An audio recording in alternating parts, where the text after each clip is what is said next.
São Bernardo, Graciliano Ramos, parte 6, final. 32. Enterrou-se debaixo do mosaico da Capela Mor. Vesti-me de preto, encomendei uma lápida. O Dr. Magalhães, Padre Silvestre, João Nogueira, Azevedo Gondim, os proprietários e vizinhos vieram trazer-me pêsames. Deixei a cama de casal e mudei-me para um quarto pequeno que tinha, à beira do telhado, um ninho de carriças. Pela manhã, as carriças pipilavam desesperadamente. Na mesa da cabeceira amontoavam-se telegramas e envelopes tarjados. Como necessitava distração, dediquei-me nervosamente a uma derrubada de madeira na mata. Depois mandei consertar o paredão do açude que vazava. Mas o entusiasmo esfriou depressa. Aquilo era meio de vida, não era meio de morte. E pensava em Madalena. Creio, na verdade, que a lembrança dela sempre esteve em mim. O que houve foi que, na atrapalhação dos primeiros dias, confundiu-se com uma chusma de azucrinações diferentes umas das outras. Mas quando essas azucrinações se tornaram apenas um sedimento no meu espírito, veio à superfície. Raramente conseguia agitar-me e dissolvê-la. Recompunha-se logo e ficava em suspensão.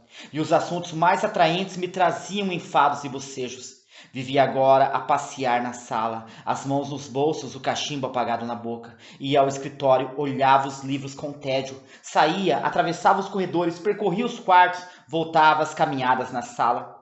Certo dia, na horta, espiava um formigão que se exercitava em marchas e contramarchas inconsequentes. Inconsequentes para mim. Está visto que ignorava as intenções dele. A voz antipática de Dona Glória interrompeu minha observação. Vim dizer adeus. Vou-me embora. Levantei a cabeça e via diante de mim, tesa, enlutada naquele vestido velho mal feito que entufava nos ombros quando ela se aprumava. Para onde? Dona Glória descreveu vagamente, com o dedo descarnado, um arco. Vou-me embora. A senhora não tem para onde ir? E procurei o formigão que tinha desaparecido. Vou, respondeu firme Dona Glória. Esforcei-me por dissuadi-la. Isso não tem cabimento, mulher. Ganhar o mundo sem destino. Crie juízo. Dona Glória continuou, direita como um cabo de vassoura. Não estou pedindo conselho, vim despedir-me, que não saio como um negro fugido. Mande-me as suas ordens. Encetei um dos meus intermináveis passeios de um lado para o outro. Está bem, cada qual é dono do seu nariz. Quando volta? Nunca. Está bem, apressei o passo. Com quem vai? Com Deus. Pois sim, o automóvel tem gasolina, divirta-se. Obrigada, vou a pé. Aí eu queimei as alpercatas. Vai nada! Parei soprando. Largar-se pelo mundo à toa e dizer que eu botei a senhora de casa para fora, que eu sou morto à fome, que arribou daqui com a roupa do corpo, não é? Dona Glória, cada vez mais espichada, agastou-se. E o senhor me prende? Não matei, não roubei, não difamei, vou. E eu? Quem está falando em prender a senhora? Deixe de doidice. Quer dar o fora? Perfeitamente, não lhe seguro as pernas. Se quisesse ficar, podia viver aí até criar canhão, que ninguém lhe pisava nos calos. Mas se não quer, acabou-se. Agora que não tem jeito, é escafeder-se como quem vai tangido. Isso não. Ao Deus dará, como uma no cano, outra no fecho, não? Prepare-se, arranje os seus picuás. Estão arranjados. Então é viajar como gente com decência. É necessário que se saiba onde vai morar e quanto precisa para se manter. Não preciso de nada. Onde vou morar não sei. O que sei é que tenho de sair hoje. Não seja criança, disse eu arrastando as palavras. A senhora é capaz de pegar no pesado? Não dá meia missa. Encruou nos romances e até os assentamentos de batizados lhe seriam difíceis. Pouco a pouco, Dona Glória abrandou. Ignoro se procedeu assim em conformidade com o hábito de abrandar ou se tinha vindo resolvida a abrandar. Pense no aluguel das casas na cidade, pense no preço dos remédios. Adoecer é fácil, Dona Glória, mas tirar a moléstia do corpo é um trabalhão. Pense no mercado, no cobrador da luz, na pena d'água. Hoje em dia a vida é difícil em toda a parte, mas na cidade a vida é um buraco, Dona Glória. Dona Glória confessou que a vida na cidade é de fato um buraco. Tinha mostrado o desprendimento e a altivez indispensáveis. Não era justo exigir mais. Declarei que devia a Madalena o ordenado de 3 anos. Dona Glória acreditou, ou fingiu acreditar. É razoável a senhora receber isso. Dona Glória concordou. Dei-lhe dinheiro para a viagem, marquei-lhe uma pensão de 200 mil réis mensais e remetia a João Nogueira. que a hospedou por uma noite e a embarcou. Passados alguns dias, seu Ribeiro demitiu-se. Está falando sisudo, seu Ribeiro? Essa casa me provoca recordações muito pungentes. E a mim, homem, que diabo! Mas a sua saída é tolice. Não duvido, senhor Paulo Honório, não duvido. Ofereceram-lhe algum emprego? Nenhum. Então, é tolice. E o pior é que nem lhe posso dar uma recomendação. O senhor com essa idade não se coloca. Felizmente está aqui há anos e tem feito economia. Vou retirar uma fortuna. Sempre dá para ir roendo. Levo muita saudade, senhor Paulo Honório, gemeu seu Ribeiro limpando os olhos. Saudade cruciante. Parto com o coração dilacerado. Pois não vá, homem. Todos gostam do senhor, fique. Impossível, inteiramente impossível. A minha resolução é inabalável. Está bem. E olhei com tristeza o escritório, mais desatravancado depois que a banca de Madalena tinha sido afastada para um canto. Assim, o excelente seu Ribeiro, que eu esperava enterrar em São Bernardo, foi terminar nos cafés e nos bancos dos jardins a sua velhice e as suas lembranças. 33. Padilha começou a andar no pátio, aproximando-se da casa e fazendo, quando me via, grandes cumprimentos. Afinal, chegou ao alpendre e demorou-se um instante. Fingi não perceber esses manejos. Emboque, Padilha. O prazo de um mês que eu tinha marcado para ele retirar-se voara. Padilha entrou, ficou. Deixá-lo sempre era uma companhia. Enquanto eu, carrancudo e cheio de preguiça, olhava as cercas de Bom Sucesso e pensava nas duas Mendonça que viviam quase na miséria, Padilha falava. Falava como quem bebeu água de chocalho. Eu não prestava atenção ao que ele dizia. Nada. Sempre era uma voz humana. Afastou-se logo. Um dia Azevedo Gondim trouxe boatos de revolução. O Sul revoltado, o Centro revoltado, o Nordeste revoltado. É um fim de mundo. Padilha esfregou as mãos. Afinal, a Apostema arrebentou com os diabos. À noite, o chefe político escreveu me pedindo armas e cabroeira. De madrugada, enviei-lhe um canhão com rifles e homens. Depois, os boatos engrossaram e viraram fatos. Batalhões aderindo, regimentos aderindo, colunas organizando-se e deslocando-se rapidamente, bandeiras encarnadas por toda a parte. O governo da República encurralado no rio. Uma invasão de bárbaros, gritava Azevedo Gondim. Estamos perdidos.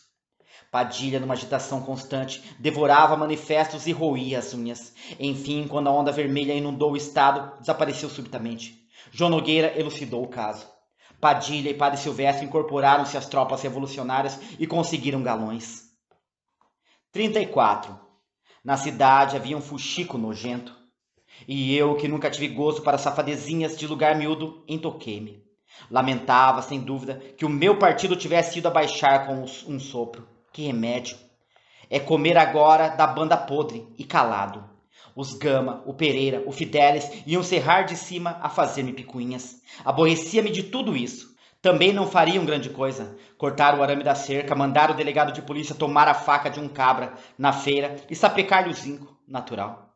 O pior era a Padilha ter seduzido uns 10 ou 12 caboclos bestas que haviam entrado com ele no exército revolucionário. Voltariam. Para quê? Era melhor ficarem na malandragem, nos exércitos. Bocejava, cada bocejo de quebrar queixo. Vida estúpida. É certo que havia o pequeno, mas eu não gostava dele, tão franzino, tão amarelo. Se melhorar, entrego-lhe a serraria. Se crescer assim bambo, meto-o no estudo para doutor. Lá vinham os projetos. Diabo leve os projetos. O mundo que me cercava ia se tornando um horrível estrupício. E o outro, o grande, era uma balbúrdia, uma confusão dos demônios, estrupício muito maior. Os amigos de jornais traziam-me a revolução. Uma peste, bradava Azevedo Gondim. Foi um blefe.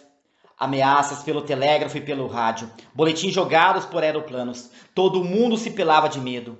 Isto é o povo mais covarde que Deus fabricou. Exagero, opinava o advogado. Houve bravura. Que bravura, berrava Gondim. Gente que devia pegar no pau furado, escondeu-se. O uso da situação passada entre os revolucionários é diferente. Há idealismo, há coragem. Não digo isto em público, mas há. Diabo leve o idealismo deles. E quanto à coragem... Vamos ser justos, Gondim, intervinha eu, conciliador e murcho. Essa coisa estava na massa do sangue do povo. Não valia a pena brigar. Não valia, ora, não valia. Todos iam pensando assim e eles foram entrando. E que falta de vergonha. Figurões do governo apareceram de repente com lenços vermelhos no pescoço. Isso foi em Alagoas, atalhava João Nogueira. Foi em toda parte, homem, e mesmo agora muitos não passam porque não são aceitos.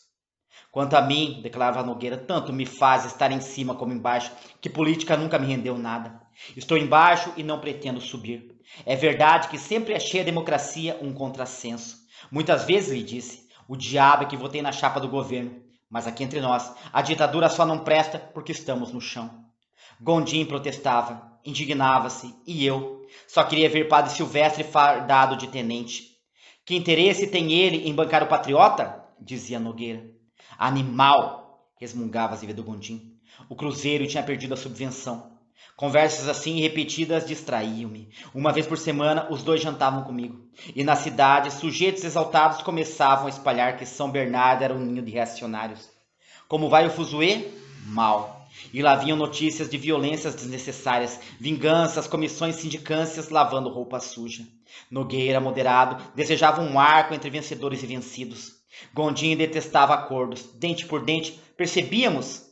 Dava-nos conselhos violentos a mim, ao Nogueira, às árvores do pomar, e instigava-nos a uma contra-revolução. Quanto mais depressa, melhor. Que varresse do poder aquela cambada de parlapatões. Queria um governo enérgico, sim senhor, duro, sim senhor, mas sensato. Um governo que trabalhasse, estabelecesse a ordem, a confiança do credor e a subvenção de 150 mil réis mensais ao Cruzeiro. Como íamos, é que não podíamos continuar. Atirava-nos palavrões encorpados que no jornal lhe serviam para tudo. São Paulo havia de se erguer, intrépido. Em São Paulo ardia o fogo sagrado de São Paulo, terra dos bandeirantes. Sairiam novas bandeiras para a conquista da liberdade postergada.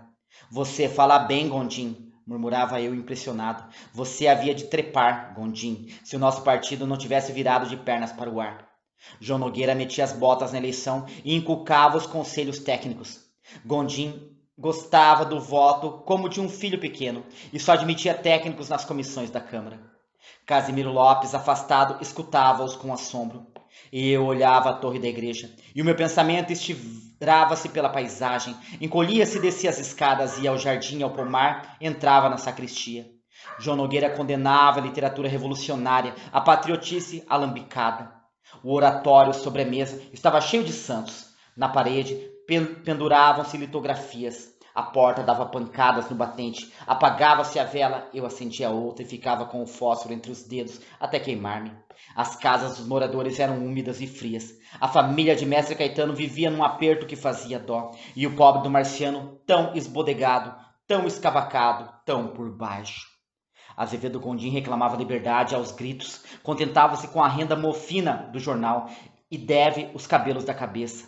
Conforma-se com isso. O que deseja é ver a Gazeta de mangas arregaçadas, espumando, e no bilhar do Souza, quando a carambola falha, insultar os políticos, umas toupeiras. Agora a vela está apagada, era tarde. A porta gemia, o luar entrava pela janela. O Nordeste espalhava folhas secas no chão, e eu já não ouvia os berros do Gondim. 35. Entrei nesse ano com o pé esquerdo. Vários fregueses que sempre tinham procedido bem quebraram de repente. Houve fugas, suicídios, o diário oficial se empenhou com falências e concordatas. Tive de aceitar liquidações péssimas. O resultado foi desaparecerem a avicultura, a horticultura e a pomicultura. As laranjas amadureciam e apodreciam nos pés. Deixá-las. Antes isso que fazer colheita, escolha, embalagem, expedição para dá-las de graça. Uma infelicidade não vem só. As fábricas de tecido que adiantavam dinheiro para a compra de algodão abandonaram de chofre esse bom costume e até deram para comprar fiado. Vendi uma safra no fuso e enganaram-me na classificação. Era necessário adquirir novas máquinas para o descaroçador e para a serraria. Mas na hora dos cálculos vi que ia gastar uma fortuna. O dólar estava pelas nuvens. Vamos deixar de novidade, sacrificar-me e no fim entregar a mercadoria de mão beijada a esses velhacos? Ainda por cima os bancos me fecharam as portas, não sei porquê, mas fecharam. E olhem que nunca trazia pagamentos, enfim uma penca de caiporismos. Cheguei a dizer inconveniências a um gerente. Pois se os senhores não querem transigir, acabem com isso. Ou os papéis valem ou não valem. Se valem é passar o arame, pílulas. Eu encomendei revolução? Em 6 meses havia tão grande quebradeira que torrei nos cobres o automóvel para não me protestarem uma letra vagabunda de 6 contos. Maré vazante, Agora ganham os preguiçosos. Quem devia estar vivo era o velho Mendonça, que deixava a propriedade coberta de capoeira e o engenho de fogo morto, trabalhar para a formiga e cruzar os braços. E cruzei os braços. Um dia em que, assim de braços cruzados, contemplava melancolicamente os caroçadores e a serraria, João Nogueira me trouxe a notícia de que o Fidelis e o Gama iam remexer as questões dos limites. E o pior era que o Dr. Magalhães estava noutra comarca. Belezas da Revolução, comentou Nogueira, um funcionário inamovível e um juiz decente como Magalhães, um juiz íntegro. Encolheu os ombros, desanimado. João Nogueira desanimou também. Paciência. E recomecei os meus passeios mecânicos pelo interior da casa. Às vezes empurrava a porta do escritório para dar uma ordem a seu Ribeiro. Parecia-me ver Dona Glória malucando no pomar com o romance. E os meus passos me levavam para os quartos como se procurassem alguém. 36. Faz 2 anos que Madalena morreu. 2 anos difíceis. E quando os amigos deixaram de vir discutir política, isso se tornou insuportável. Foi aí que me surgiu a ideia esquisita de, com o auxílio de pessoas mais entendidas que eu, compor esta história. A ideia gorou o que já declarei. Há cerca de 4 meses, porém, enquanto escrevia a certo sujeito de Minas, recusando um negócio confuso de porcos e gados zebu, ouvi um grito de coruja e sobressaltei-me. Era necessário mandar no dia seguinte Marciano ao forro da igreja. De repente voltou-me a ideia de construir o livro. Assinei a carta ao homem dos porcos e depois de vacilar um instante, porque nem sabia começar a tarefa, redigi um capítulo. Desde então procuro descascar fatos, aqui sentado à mesa da sala de jantar, fumando cachimbo e bebendo café. A hora em que os grilos cantam e a folhagem das laranjeiras se tinge de preto. Às vezes entro pela noite, passo tempo sem fim acordando lembranças. Outras vezes não me ajeito com esta ocupação nova. Anteontem e ontem, por exemplo, foram dias perdidos. Tentei de balde canalizar para termo razoável esta prosa que se derrama como a chuva da serra. E o que me apareceu foi um grande desgosto. Desgosto e a vaga compreensão de muitas coisas que sinto. Sou um homem arrasado. Doença? Não. Gozo perfeita saúde. Quando Costa Brito, por causa de 200 mil réis que me queria abafar, vomitou os 2 artigos, chamou-me doente, aludindo a crimes que me imputam. O Brito, da Gazeta, era uma besta. Até hoje, graças a Deus, nunca o médico me entrou em casa. Não tenho doença nenhuma. O que estou é velho.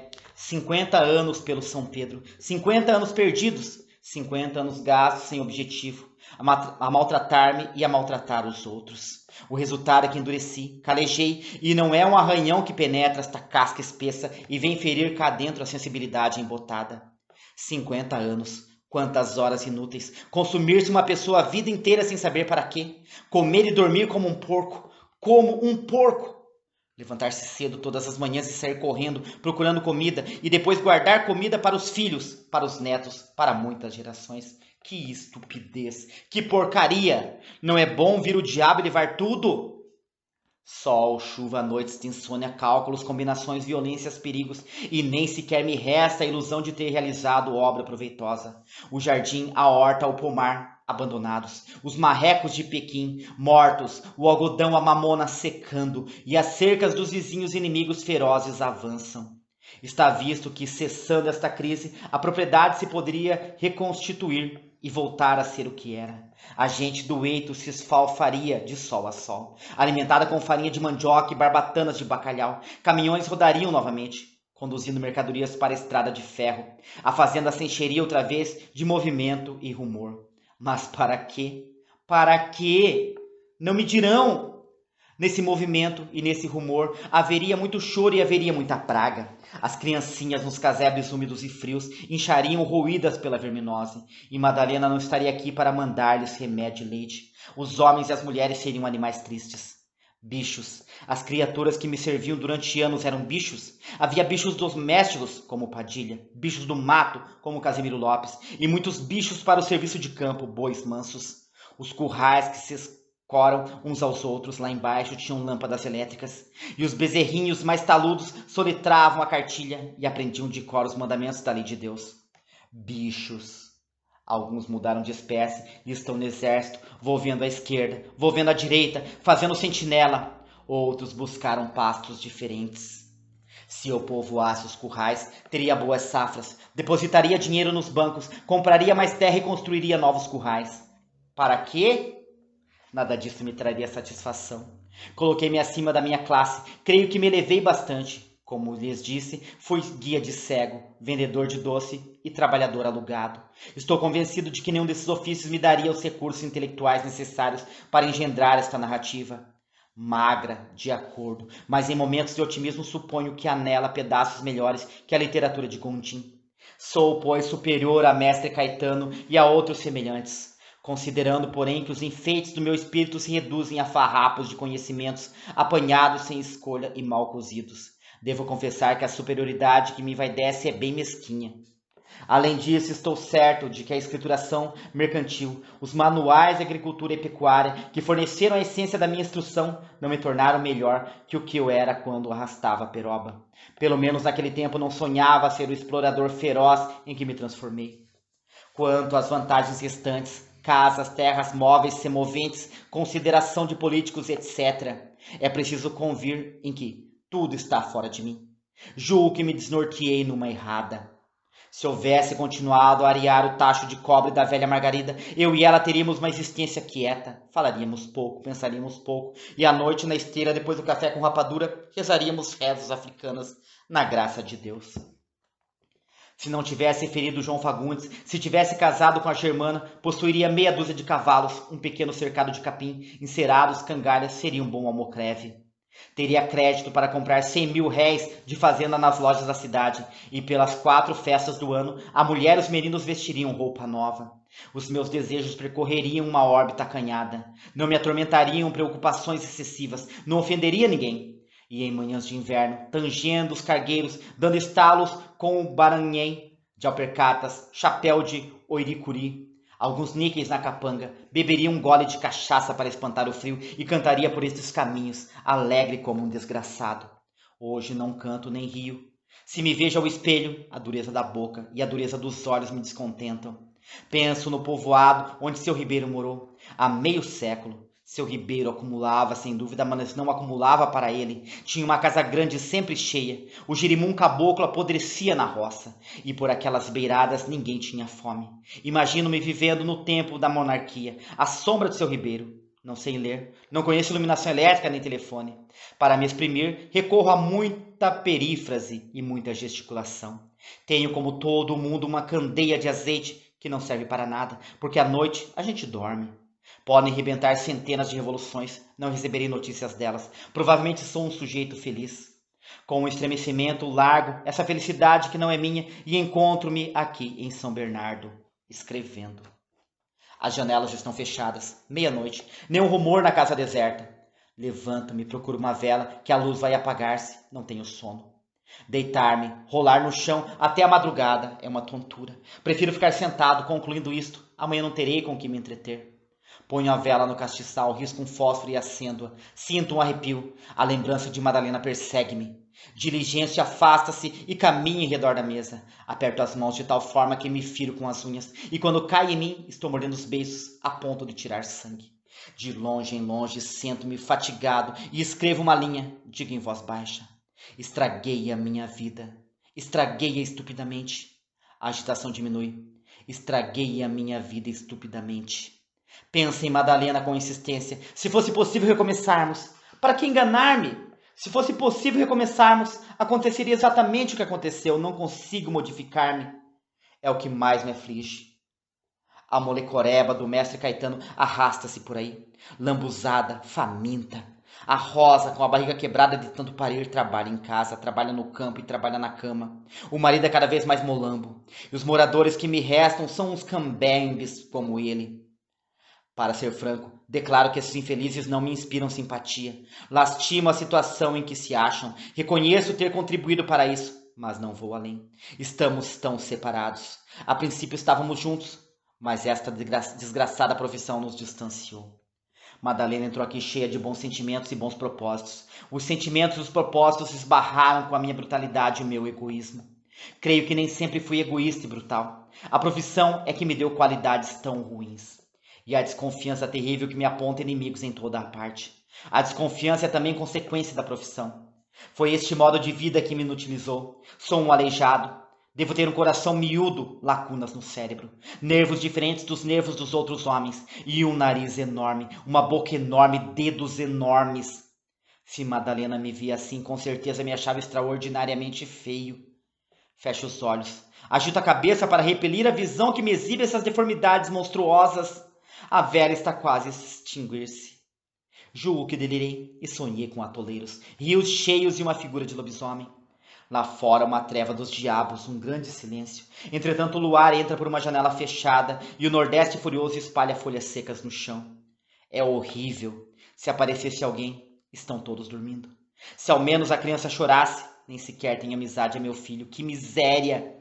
Casimiro Lopes está dormindo. Marciano está dormindo. Patifes! E eu vou ficar aqui às escuras até não sei que hora, até que morto de fadiga encoste a cabeça à mesa e descanse uns minutos. Fim.